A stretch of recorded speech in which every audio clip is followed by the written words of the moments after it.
Russian President Putin is dashing hopes for a quick end to the war in Ukraine. Putin says talks aimed at ending the conflict are an impasse and that military operations will continue until Russia's met its goals. This comes as President Biden changes his tone about likely Russian atrocities in Ukraine, saying for the first time they amount to genocide, something the Kremlin categorically denies. With us now to talk about this is Ambassador William Taylor, former U.S. ambassador to Ukraine, now vice president of Russia and Europe at the U.S. Institute of Peace. Ambassador, it's always a pleasure to see you. What do you think the significance is of President Biden changing his terminology and now mentioning the word genocide? Well, Jose, we know that President Biden says what he thinks. I mean, he has said this before, said things like this before. He's accurately labeled President Putin a war criminal, a thug. He has said that President Putin should not be in power. And so now he has said, President Biden has said that that this is genocide. And again, he's right. President Putin has said over and over, not only said, has written that he doesn't think Ukraine's a real nation and he's going to wipe it out. So this is genocide. He's not only has the intent, he's taken the actions. I mean, we see him killing wantonly civilians, women, children, civilians. This is genocide.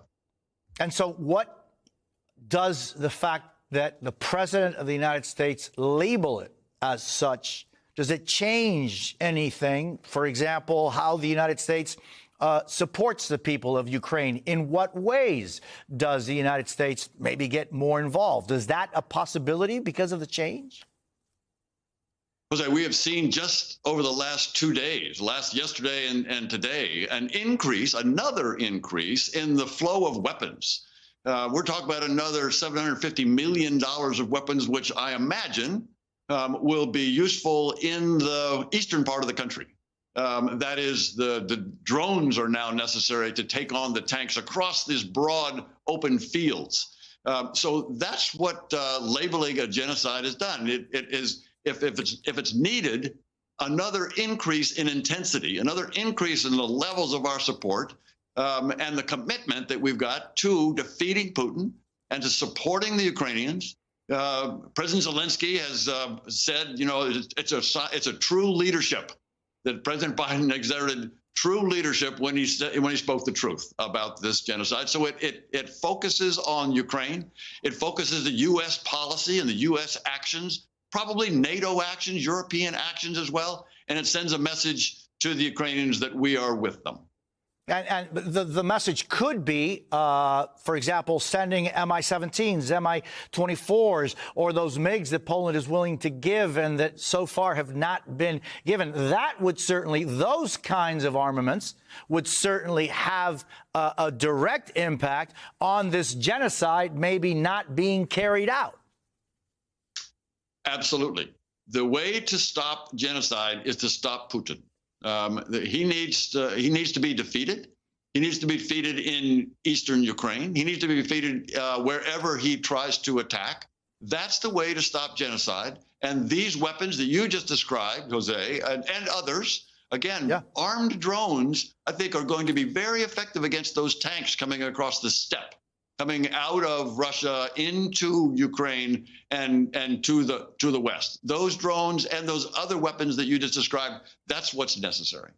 Ambassador, I'm just wondering, I mean, the United Nations concluded that Syria at least 17 times used chemical weapons against its people, that Russia was of course, giving them those chemical weapons. In 2013, Russia signed on to no more use of chemical weapons. Clearly, they don't really care about the paper it's written on.